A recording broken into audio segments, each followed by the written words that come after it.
अलकापुरी।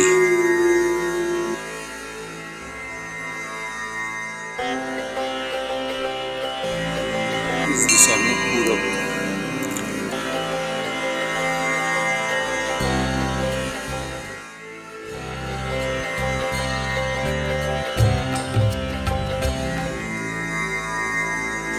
सहस्त्रधारा।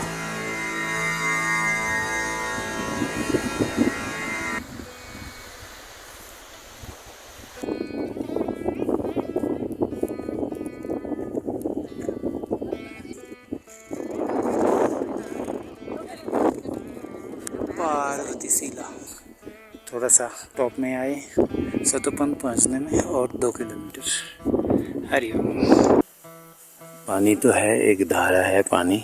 और ये सूर्य कुंड जाने में ये दूसरा भाव मार्ग, danger zone, glacier point.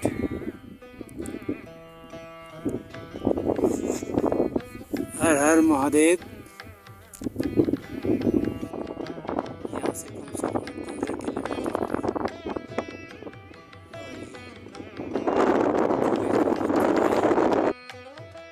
Hariom. जय गुरु। मैं ओमकार साधन पथ साधु संघ व भ्रमण चैनल से बोल रहा हूँ। अभी हम ऋषिकेश से शतपंथ की सिद्ध योगी स्वामी नंद स्वरूप महाराज जी का कुटिया में है। आप लोग वीडियो का पहला पार्ट में देखे हैं, महाराज जी का श्रीमुख से सुने हैं actual meaning of yoga, yoga के बारे में उन्होंने डिस्कस किए हैं। अभी वीडियो का सेकेंड पार्ट में सुनेंगे बद्रीनाथ से शतपंथ ताल होकर स्वर्गारोहिणी तक जाने का रोचक विस्तृत विवरण। इसमें उनका ही वीडियो है, उन्होंने जो वीडियो किए थे उस वीडियो हमने यहाँ इंक्लूड किए हैं। उन्होंने जर्नी बद्रीनाथ से स्टार्ट किए थे। बद्रीनाथ से लक्ष्मी वन, वसुधारा फॉल्स, सहस्त्रधारा, चक्रतीर्थ, शतपंथ ताल, चंद्रकुंड, सूर्यकुंड, विष्णुकुंड, गरुड़ चोटी और स्वर्गारोहिणी का जर्नी का रोमांचकर कहानी एवं विस्तृत विवरण आप सुनेंगे। बहुत ही आनंद, बहुत ही मजा आएगा। सारे पार्ट में पूरा वीडियो में दिखाए गए हैं। Each and every place I shown in the video. आप लोग वीडियो का लास्ट तक बने रहिएगा, इसका आनंद लेना है तो really very very interesting and very beautiful journey. It's a very beautiful spiritual journey. All the best. Hariom Maharaj ji, आपका चरणों में कोटि कोटि प्रणाम। महाराज जी, हम सुने कि आप बहुत वर्षों से, कम से कम 17-18 साल से आपने साधन कर रहे हैं शतपंथ ताल के आसपास, सूर्यकुंड इस तरफ। इसके बारे में विस्तृत विवरण बताने का कृपा कीजिए और मेरे साथ साथ दर्शक भी वीडियो का लाभ उठा सकें। शुरू से बताएंगे तो थोड़ा लंबा हो जाएगा, लेकिन फिर भी जैसे कि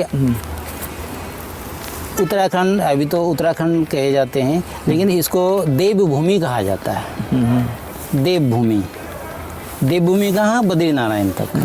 बद्रीनारायण जो है वो भू वैकुंठ, अच्छा, सत्ययुग का भू वैकुंठ कहा गया है। अच्छा, सत्ययुग का भू वैकुंठ है। अच्छा। और तुम्हारा त्रेता का वो रामेश्वरम हो गया, द्वापर का द्वारका हो गया, कलियुग का जगन्नाथ हो गया। अच्छा, कलियुग का जगन्नाथ धाम। कलियुग का भू वैकुंठ जो है जगन्नाथ जी, जगन्नाथ धाम प्रत्यक्ष। अच्छा, ठीक है। तो ये जो है हरिद्वार है, हरि के द्वार या हरिद्वार।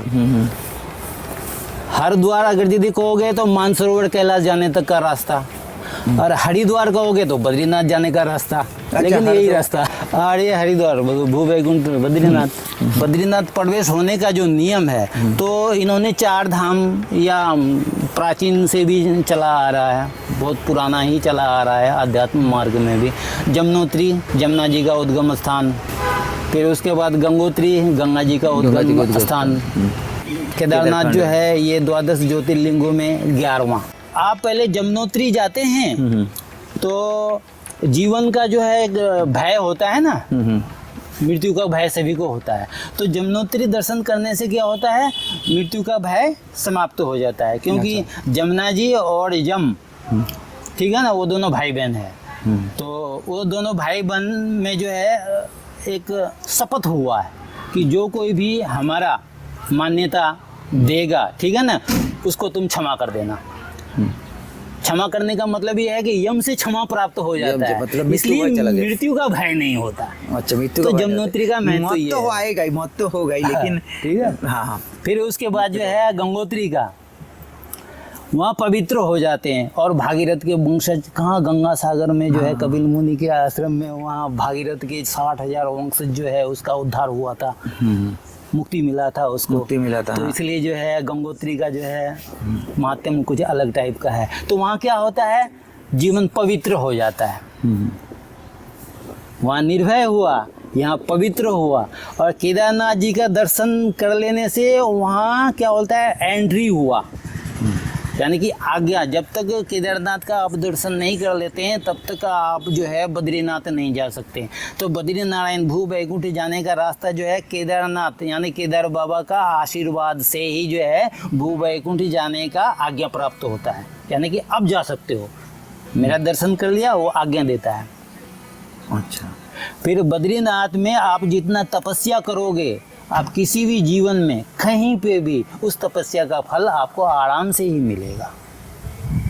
यही है कि भगवान तो कहते हैं कि भाई काम करो, फल का आशा मत करना, लेकिन वैसे ही जो है साधना करना, भगवान का नाम जाप जितना जो कुछ साधना करना साधु का, वही उसका जो है कर्म हुआ, ठीक है ना। तो वो कर्म सौंप देना चाहिए भगवान को, तेरा तुझको अर्पण, ठीक है ना, समर्पित अपने जीवन भगवान भी को समर्पित। पूरा जो नाम जप हुआ, जो साधन हुआ बद्रीनाथ पे, उसको समर्पण करना है। हाँ, भगवान का कर्म है। समर्पण कर दिया ना, चरणों में। तो आप तो आत्मा अमर है। अब उस आत्मा के साथ में आपका कर्म फल कौन से जन्म में मिलेंगे, ये भगवान के ऊपर की बात है।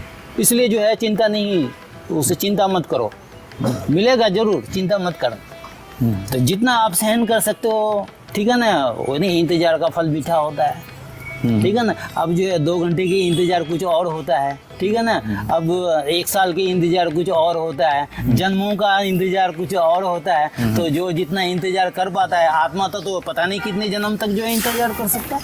अच्छा, लेकिन ये बात तो सुने कीजिए, कहीं पे भी आप साधन भजन करें, आप वृंदावन में जाए, वैकुंठ जाए, कहीं भी साधन करें, साधन का तो फल- रुको, अभी पूरा नहीं हुआ, ये तो बद्रीनाथ अच्छा तक हो ठीक है, गया। बताइए। ठीक है, हाँ। फिर ये बद्रीनाथ तक हो गया। अब जो है वो बद्रीनाथ के पीछे में नीलकंठ है। कहाँ नीलकंठ? नीलकंठ जो है वो नीलकंठ का जो है वो मानसरोवर कैलाश का बॉर्डर में पड़ता है। बॉर्डर में नीलकंठ, हाँ। नीलकंठ जो है, जैसे कि नीलकंठ से मानसरोवर कैलाश ज़्यादा से ज़्यादा 300 किलोमीटर लगभग लगता हो अच्छा। सकता है, ठीक है। तो अगर यदि मानसरोवर कैलाश और नीलकंठ अगर यदि बॉर्डर है तो इतना ही और ज़्यादा चाइना के साइड में उसका ग्राउंड होगा। इसको अगर यदि ग्राउंड किया जाए, ये जो है मानसरोवर कैलाश, ये है नीलकंठ, इसको अगर यदि हम ग्राउंड करेंगे, ठीक है ना, तो 300-600 किलोमीटर हो गया। तो इसको कहते हैं शिवलोक। अच्छा, ठीक है, ओके, ये शिवलोक। शिवलोक हो गया। अब जो है, अब बैकुंठ का भी जो है वैसा ही है।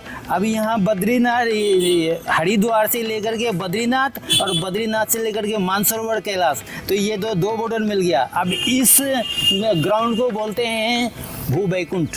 अच्छा, पृथ्वी के ऊपर में भू बैकुंठ, अच्छा, ठीक है ना। फिर उसके बाद में दिल्ली हुआ, दिल्ली से लेकर के हरिद्वार, और हरिद्वार से तुम्हारा बद्रीनाथ, इसका ग्राउंड का नाम जो है, इसको कहते हैं स्वर्ग। अच्छा, स्वर्गलोक। अच्छा, और बाद बाकी दिल्ली से लेकर के तुम्हारा उधर इलाहाबाद साइड, ठीक है ना, इस क्षेत्र को कहते हैं इंद्रलोक। इंद्रप्रस्थ दिल्ली को कहा जाता है। इंद्रप्रस्थ। और गंगा सागर साइड जो है वो मृत्युलोक। तो ये 5 लोक, ये अलकनंदा जो है ना, जहाँ क्या बोलते हैं नीलकंठ के पीछे सतोपंथ, जहाँ युधिष्ठिर लास्ट में पहुंचा था, स्वर्ग राहुनी तो स्वर्ग राहुनी काल्पनिक नाम है, लेकिन वो कैलाश क्षेत्र में पड़ते हैं, अच्छा, यानी कि शिवलोक में पड़ते हैं। स्वर्ग तो ये हरिद्वार और ऋषिकेश, ये इस क्षेत्र का नाम स्वर्ग है। ठीक है, लेकिन वो क्षेत्र जो है वो कैलाश क्षेत्र में पड़ते हैं। वो शिवलोक से अलकनंदा निकली है। कहाँ? तुम्हारा स्वर्गरावनी जिस स्थान का नाम है, उस पर्वत का नाम है, कोई सोने की चिड़िया भी बोलते हैं, कुबेर पर्वत भी बोलते हैं, और उसको बोलते हैं अलकापुरी। हाँ, कभी कभी प्राचीन नामों में भारत का नाम अलकापुरी भी था। भारत का नाम कभी अलकापुरी था, जहाँ का मेडिटेशन साधना शक्ति से जो है पूरा वर्ल्ड चलता था। ठीक है, तो अलकापुरी, ये अलकापुरी से अलकनंदा का जन्म, और उस पार से सरस्वती का जन्म। तो अलकनंदा जो है 5 लोक को क्रॉस करता है। अलकनंदा ही तो गंगा सागर में जो है भागीरथी गंगा को लेके जाता है। और भूवैकुंठ शिवलोक से आती है, भूवैकुंठ होते हुए हरिद्वार होते हुए स्वर्ग तुम्हारा दिल्ली साइड होते हुए फिर गंगा सागर में जाकर के गिरता है। तो वो 5 लोक को क्रॉसेस करता है, 5 लोक को धन्यता प्रदान करते हैं। अच्छा, तो इसीलिए भगवान शिव का एक नारा है, अलख निरंजन। तो अलख, वो अलकानंदा का ही नाम है अलख। और अलख भगवान शिव के गोत्र भी हैं। भगवान शिव का गोत्र क्या है? अलख। अलकनंदा का एक बूंद जल जिस शिवालय में कहीं पे भी विश्व में एक बूंद जल भी अगर यदि शिवालय में स्पर्श हो जाता है तो शिव जी प्रसन्न हो जाता है। क्योंकि उसको अपना गोत्र प्राप्त हो गया, और वो स्पर्श कराने वाला जो भक्त गण है वो धन्य हो जाता है। तो ये अलकनंदा का जो है ये महत्व है। और अलकनंदा के साथ में ही सारे गंगा मिले हुए, जमुना भी मिले हैं। और सतोपन तक पहुंचने के पहले बद्रीनारायण के बाद आपको मिलेगा आनंद वन ना। पहली जो झरना है वो झरना जो है वसुधारा जो है उस पार है। अच्छा, उस पार अलकनंदा के उस पार है। अच्छा, वैसे आनंद वन से आप वसुधारा देखोगे तो स्पष्ट दिखाएगा। वसुधारा, अलकनंदा के उस पार ये अलकनंदा है। वही अष्टवसु का धारा नीचे आ करके जो है एक धारा होकर के जो है आया हुआ है। लेकिन पीछे से जो है बहुत बड़ा एक धारा निकला हुआ है, वसुधारा नदी के तरह जो है दिखते हैं। लेकिन वसुधारा जो है हाइट से नीचे आ रहा है तो वो ज़्यादा लोगों को फोकस होता है। अच्छा, उसको तो वो अष्टवसु, और अष्टवसुओं में एक वसु नंद बाबा भी था। अच्छा, जो कि मेरा नाम आता है। अच्छा, उसके बाद नाम के अनुसार स्थान मेरे को सुलभ हुआ कि नहीं? तो पिछले जन्मों का कुछ कनेक्शन है कि नहीं? कनेक्शन है, ठीक है ना। तो ये अगर पिछले जन्मों को कनेक्शन अगर यदि हमारे इस जन्म में अगर यदि हो रहा है तो मैं था भी, हूँ भी और होऊंगा भी, तो परफेक्टली कंप्लीट हो गया। बोलना होगा जी, आपका नाम थोड़ा भी बता दीजिए दर्शक को। तो नंद स्वरूप। और ये अभी चर्चा में जो है वही नाम आ गया। अच्छा, ठीक है, बहुत अच्छा है। तो हम तो जन्मों से जो है इन स्थानों का जो है कुछ अनुभवी है। तो बद्रीनाथ से पहला दिन निकलोगे तो पहले पड़ेगा जो है तुम्हारा आनंद वन पड़ेगा। आनंद वन, ठीक है। तो वो है 8 किलोमीटर पे। लक्ष्मी वन 12 किलोमीटर पे। अच्छा, ठीक है ना। फिर उसके बाद सहस्त्रधारा। अच्छा, ठीक है ना। फिर उसके बाद में चक्रतीर्थ से जो है बस 4 किलोमीटर ही रह जाता है सतोपंथ। इस हिसाब से जैसे कि आनंद वन के बाद में लक्ष्मी वन है। लक्ष्मी वन इसलिए है कि नारायण पर्वत के चरण जो है वो लक्ष्मी वन के तरफ है। अच्छा, नारायण पर्वत के चरण लक्ष्मी वन जहाँ पे है। लक्ष्मी वन यानी कि लक्ष्मी नारायण के चरणों में सदैव रहती है। आ गए लक्ष्मी वन, नारायण पर्वत के चरण।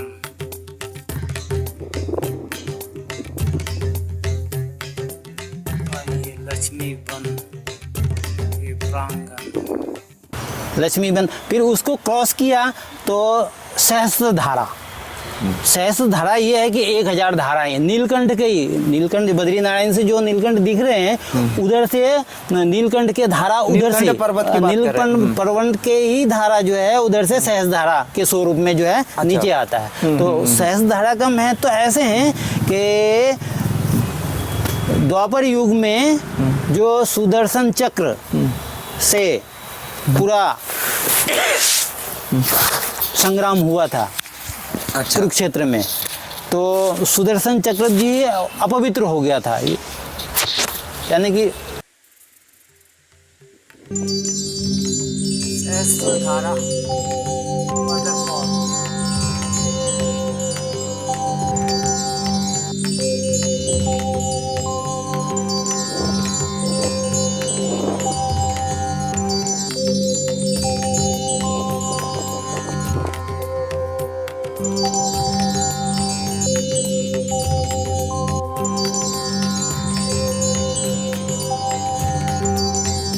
इसके ऊपर ही नीलकंठ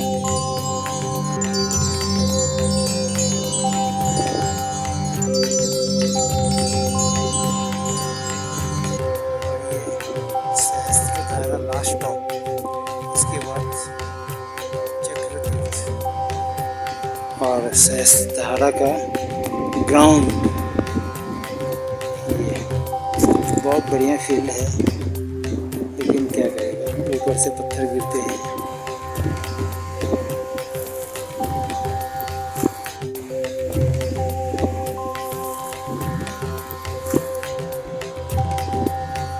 ग्लेशियर पॉइंट है, बर्फ जम जाते हैं, नहा रहा है,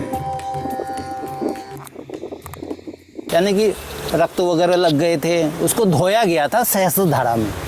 अच्छा, ठीक है ना? में सुदर्शन चक्र को धोया गया था। और उसके पास में जो है भीमशिला भी है, कि भीम ने भी जो है वहाँ गदा रखे हैं।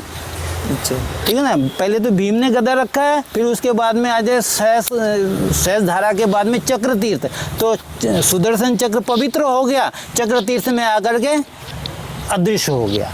अच्छा, यानी पूर्णता को प्राप्त कर लिया। ठीक है ना, और अर्जुन भी जो है उसी स्थान में शरीर छोड़ा था। अच्छा, चक्रतीर्थ पहुंचने वाले हैं।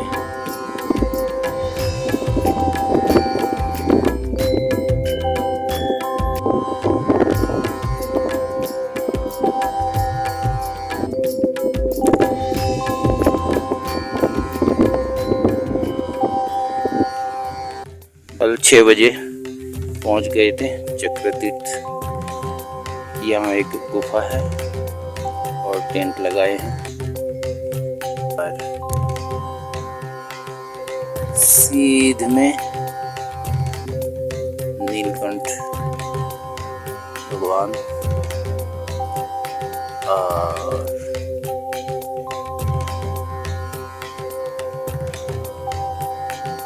इस सीध में ये बॉर्डर पार होना है, तब जाके Chakratirth last stop plus Satpanth दर्शन प्रारंभ।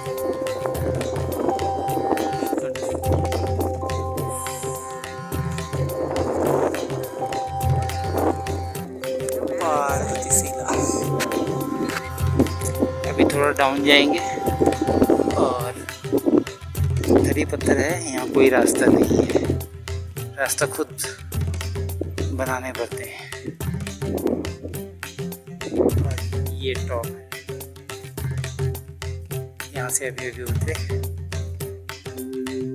पोर्टर प्लस यात्री लोग आ रहे हैं और कुछ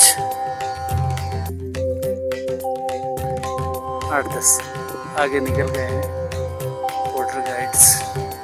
और ये पार्वतीशिला और फिर ये अलकनंदा का ग्लेशियर, साउंड भी आ रहा है।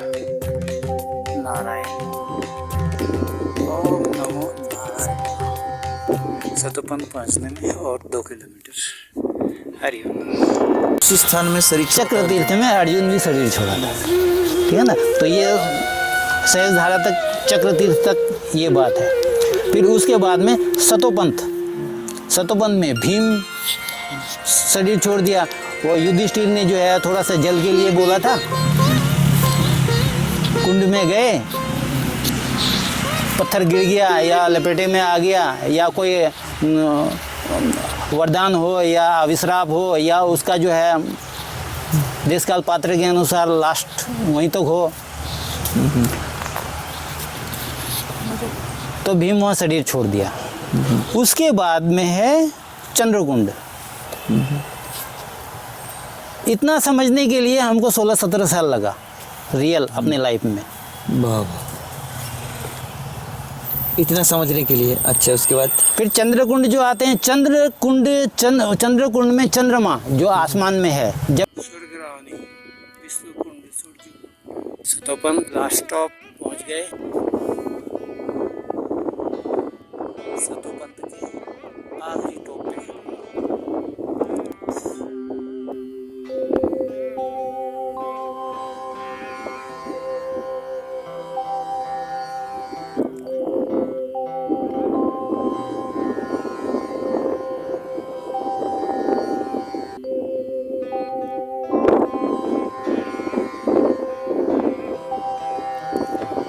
ये सतोपंथ झील, ब्रह्मा विष्णु महेश त्रिकोणिया,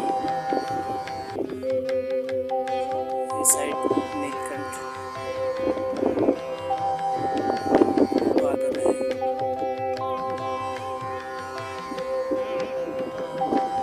पार्वती शिला, ये साइड है चंद्रकुंड, इस साइड में चंद्र के मानव के रूप में थे जब चंद्रमा इस संसार में, ठीक है ना। तो वो चंद्रकुंड में जाकर के 8000 वर्ष तपस्या किया, तब जो है वो अपने आप को पूर्णता को प्राप्त किया और चंद्रमा कहलाया। अच्छा, जैसे कि 30 दिन में चंद्रमा एक दिन पूर्ण होता है, पूर्णिमा आता है, ठीक है ना। तो ये पूर्णता को प्राप्त करने के लिए 8000 वर्ष चंद्रमा को भी तपस्या करने पड़ा है, जो कि चंद्रकुंड है। और फिर उसके बाद में जो है एक ग्लेशियर आएगा, ग्लेशियर क्रॉस किया, ठीक। फिर उसके बाद में जो है आपका सूर्य कुंड, ये ग्लेशियर है सूर्य कुंड के पहले। फिर उसके बाद में जो है आपका सूर्य कुंड, सूर्य नारायण भगवान जो है ना, सूर्य कुंड में 10,000 वर्ष जो है तपस्या किया, तभी जो है वो सूर्य है, यानी कि देवताओं का एक हेड। अच्छा, सूर्य भगवान से आप प्रकाशित करते हैं चंद्रमा को, और चंद्रमा से जो है आत्मा प्रकाशित होता है प्रकृति में, प्रकृति से जो है प्रकाशित होता है जो है ब्रह्मचर्य जीवन में आत्मा, और जो ब्रह्मचर्य नहीं है उसमें नहीं आ सकता। जो जिसका ब्रह्मचर्य नहीं है वो वहाँ तक पहुँच नहीं सकता है। हाँ, तो ये आत्मा का भी पात्र होते हैं। आत्मा का पात्र कौन है? ब्रह्मचर्य, जो पूर्ण ब्रह्मचर्य है उसी को ही जो है आत्म प्रदान, सूर्य नारायण, चंद्रमा, प्रकृति, फिर जीवन में, फिर जीवन, ठीक है ना। ऐसे जो है उसका जो है रोड में बना हुआ है आध्यात्म की दृष्टि से। हरिओम। किसी तरह टेंट और प्लास्टिक लगा के आज रात काटे हैं सूर्य कुंड में। पानी तो है, एक धारा है पानी, बस विष्णु कुंड में पानी नहीं है बता रहा है।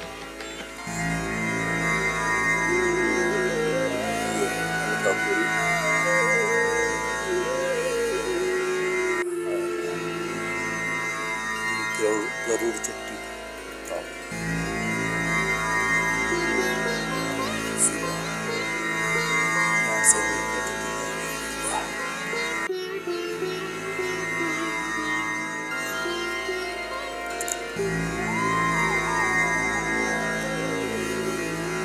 जल की सहारा है, जल ही जीवन है।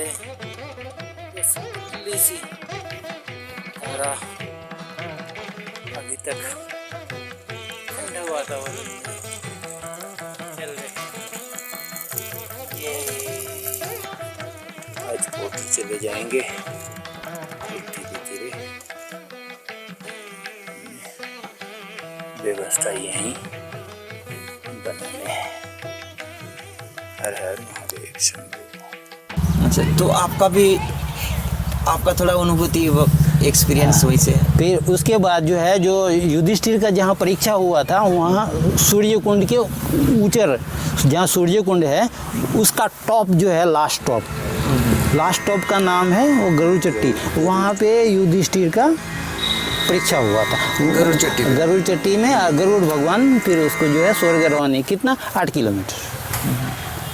किलोमीटर गरुड़ जी के ऊपर गए, गरुड़ जी लेके गए, वो परीक्षा हुआ। और त्रिकोण में विष्णु कुंड है। अच्छा, इधर सूर्य कुंड है, इधर विष्णु कुंड है, ऊपर में टॉप में जो है गरुड़ चट्टी है। अच्छा, मतलब एक साइड में विष्णु कुंड, एक साइड में सूर्य कुंड, और एक साइड में, ठीक है ना। अब फिर विष्णु कुंड है, विष्णु भगवान तो है ही है, तपसी, महातपसी। हरिओम। यहाँ भी एक गुफा है, 2-3 जने रह सकते हैं इमरजेंसी में। प्लस विष्णु कुंड पहुँच चुके हैं।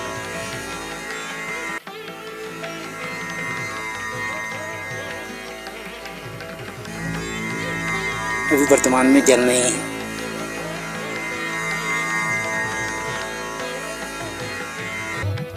उर्वशी, नीलकंठ, पार्वती, शिला। एक महात्मा जी है, 2 दिन हुए आए, पूर्णता कर रहे हैं।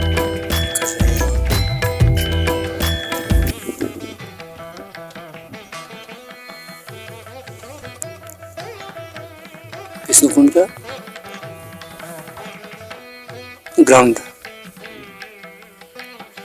चक्र तीर्थ की तरह है। ये स्वर्ग रावणी। और थोड़ा आगे जाएंगे 1 किलोमीटर, फिर अस्पष्ट अलकापुरी। ओम नमो नारायण।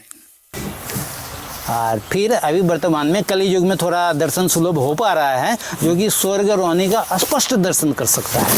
तो विष्णु कुंड का लास्ट टॉप तक, वहाँ से स्वर्ग रवानी केवल 4 किलोमीटर बच जाता है। बाद बाकी स्वर्ग रवानी का क्षेत्र जो है दिख तो रहा है, सामने स्वर्ग रवानी दिख रहा है, लेकिन 4 किलोमीटर का डिस्टेंस है। अच्छा, 4 किलोमीटर और आप आगे नहीं जा सकते हो। वहाँ दर्शन करके 4 किलोमीटर पहले ही जो है दर्शन करके वापस वहाँ से बैक। कोई बोलते हैं कि जो वहाँ से स्वर्ग का सीढ़ी दिखते हैं, स्वर्ग रवानी से, मतलब ये इल्यूशन है। हाँ, ये बात को मैंने जो है स्पष्ट वीडियो में कर रखा हूँ। तो जैसे कि जहाँ ग्लेशियर नीचे डाउन होता है ना, अलकनंदा में, जहाँ से अलकनंदा का उद्गम स्थान हुआ है, जो ग्लेशियर जो है डाउन हो रहा है, स्लोपिंग में आ रहा है, तो ग्लेशियर फटे हुए हैं। अच्छा, फटे हुए लगता है, क्रैक हैं। तो आप दूर से देखेंगे तो वो सीढ़ी दिखाई देगा, लेकिन ग्लेशियर का क्रैकिंग कंडीशन है, और सीढ़ी वहाँ नहीं है। अच्छा, ठीक है ना। वही युधिष्ठिर, तुम्हारा द्वापर में युधिष्ठिर पुष्पक विमान से गए थे, या गरुड़ जी लेके गए थे, और सतयुग में जो है ध्रुव महाराज गए थे। इस 2 के अलावा कोई नहीं गया उस पहाड़ के ऊपर में। वहाँ पे कुछ अनुभूति वगैरह बा, वहाँ कुछ ऐसा कुछ देखे हैं कि आपका कुछ दृश्य बा, यहाँ ऐसा कोई कुछ अनुभूति बताइए। सतोपंथ शब्द से तो ऐसे ही अनुभव हो रहा है कि सत्य का रास्ता। युधिष्ठिर सत्य का रास्ता जहाँ से प्रारंभ होता है, वहाँ भीम लास्ट हो गया, यानी कि सतोपंथ से ही जो है सत्य का मार्ग स्टार्ट होता है, यानी कि रास्ता जो है शुरू होता है। सतोपंथ सत्य का रास्ता। जो सत्य का रास्ता वैसे भी जो है साधारण जीवन में भी ऐसा जो है लोड यानी कि धारण करना चाहिए। जो अकेला चलता है वो सच्चा आदमी है, जीवन यापन जो भी कर रहा है, ठीक है ना। तो ये तो साधारण हो गया है, विशेष वहाँ परीक्षा होता है, वो तो धार्मिक के अनुसार जो है सत्य हुआ। अलकनंदा का उद्गम स्थान प्रारंभ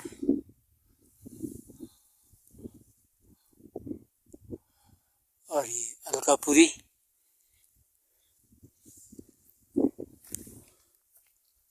और ये अलकनंदा की झील 1 किलोमीटर के दायरा में है चौड़ाई, और प्लस 5 किलोमीटर तक लंबाई झील है, ग्लेशियर है। और ये इधर से भी झील में आ रहे हैं अलकनंदा की, और ये स्वर्गराह आने वाली ये भी झील में आ रही है अलकनंदा की, और ये मानसरोवर कैलाश जाने की रास्ता इधर से।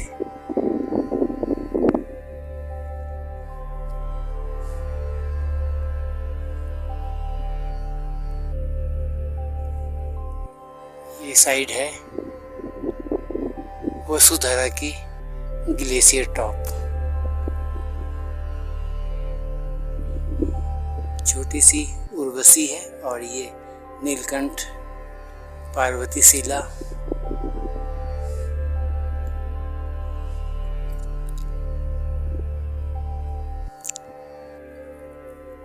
ये अलकनंदा की उद्गम स्थान स्वर्गराहनी।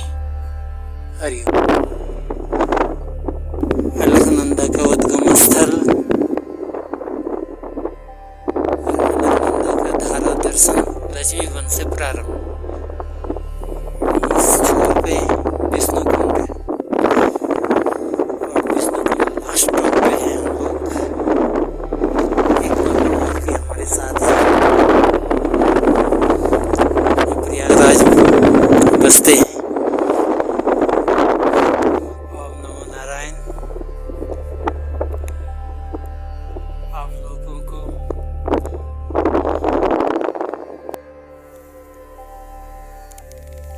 ओम नमो Narayan. At last to be fully stop. स्वर्गराहनी, और ये ओम नमो नारायण। ओम हर हर